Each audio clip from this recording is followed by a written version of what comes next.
युवा जनसेवक में आपका स्वागत है। मैं वसीम खान।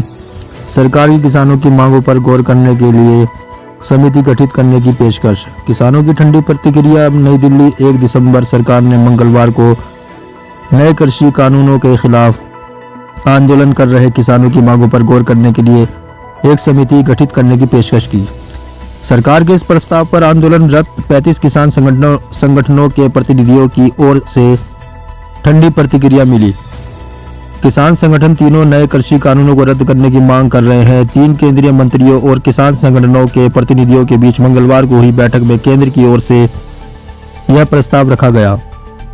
सूत्रों ने कहा कि किसान प्रतिनिधियों के साथ 1 दिसंबर सरकार ने मंगलवार को नए कृषि कानूनों के खिलाफ आंदोलन कर रहे किसानों की मांगों पर गौर करने के लिए एक समिति गठित करने की पेशकश की। सरकार के इस प्रस्ताव पर आंदोलनरत 35 किसान संगठनों के प्रतिनिधियों की ओर से ठंडी प्रतिक्रिया मिली। किसान संगठनों तीनों नए कृषि कानूनों को रद्द करने की मांग कर रहे हैं। 3 केंद्रीय मंत्रियों और किसान संगठनों के प्रतिनिधियों के बीच मंगलवार को हुई बैठक में केंद्र की ओर से यह प्रस्ताव रखा गया। सूत्रों ने कहा कि किसान प्रतिनिधियों के साथ 2 घंटे चली बैठक में किसान संगठनों के प्रतिनिधियों की एक राय थी कि तीनों नए कृषि कानूनों को निरस्त किया जाना चाहिए। किसानों के प्रतिनिधियों ने इन कानूनों को कृषि समुदाय के हित के खिलाफ करार दिया।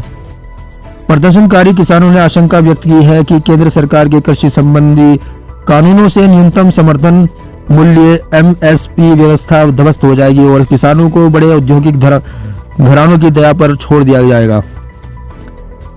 सरकार निरंतर यह कह रही है कि नए कानून किसानों को बेहतर अवसर प्रदान करेंगे और इनसे कृषि में नई तकनीकों की शुरुआत होगी। किसान संगठनों के प्रतिनिधियों के साथ यहां विज्ञान भवन में बैठक के लिए केंद्रीय कृषि मंत्री नरेंद्र सिंह तोमर के साथ रेलवे और वाणिज्य एवं उद्योग मंत्री पीयूष गोयल और वाणिज्य राज्य मंत्री सोम प्रकाश, जो पंजाब के एक सांसद भी हैं, उपस्थित थे। बैठक में भाग लेने के लिए पहुंचने पर तोमर ने संवाददाताओं से कहा, हम उनके मुद्दों को हल करने के लिए चर्चा के लिए तैयार हैं। देखते हैं क्या निकलता है। उन्होंने आगे कहा कि किसान संगठनों के प्रतिनिधियों की बात सुनने के बाद सरकार उनके समस्याओं का समाधान निकालेगी। भारत किसान यूनियन एकता उग्राहन के सदस्य रूप सिंह सन्हा ने PTI भाषा को बताया, किसान संगठनों ने नए कृषि कानूनों से संबंधित मुद्दों पर विचार करने के लिए 5 सदस्यीय समिति बनाने के लिए सरकार के प्रस्ताव को खारिज कर दिया। सन्हा ने कहा कि उन्हें फोन पर किसान यूनियन के अध्यक्ष जोगिंदर सिंह उग्राहन ने बैठक में किसान प्रतिनिधियों द्वारा अपनाए गए रूप के बारे में सूचित किया। आंदोलन कर रहे किसानों के सबसे बड़े हिस्सों में से किसान यूनियन भी है। हालांकि सरकार का पक्ष का ठोस रुख यह है कि किसानों के मुद्दों पर गौर करने के लिए एक उच्च स्तरीय समिति बनाई जानी चाहिए और उनकी किसान संगठनों से अपेक्षा है कि वे इस प्रस्ताव पर विचार करें। सभा स्थल के आसपास भारी सुरक्षा व्यवस्था की गई थी। बैठक से कुछ घंटे पहले केंद्रीय मंत्री राजनाथ सिंह, अमित शाह, तोमर और गोयल भाजपा प्रमुख JP नड्डा के साथ केंद्र के नए कृषि सुधार कानूनों के खिलाफ किसानों के विरोध प्रदर्शन पर विस्तार पूर्वक विचार विमर्श हुआ।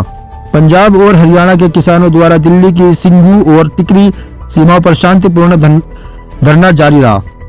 सोमवार को उत्तर प्रदेश से लगती गाजीपुर सीमा पर भी प्रदर्शनकारी किसान जुटे। स्थिति को भांपते हुए विपक्षी दलों ने भी सरकार पर अपना दबाव बढ़ा दिया और केंद्र सरकार से किसानों की लोकतांत्रिक लड़ाई का सम्मान करते हुए नए कृषि कानूनों को रद्द करने की मांग की है। इससे पूर्व 13 नवंबर को ही एक बैठक गतिरोध तोड़ने में विफल रही थी और अगली बैठक मूल रूप से 3 दिसंबर के लिए निर्धारित की गई, लेकिन दिल्ली की सीमाओं पर किसानों के बढ़ते विरोध प्रदर्शन के चलते यह बैठक तय समय से पहले ही करनी पड़ी। इसी के साथ मैं वसीम खान आपसे विदा लेता हूं। देखते रहिए युवा जनसेवक न्यूज।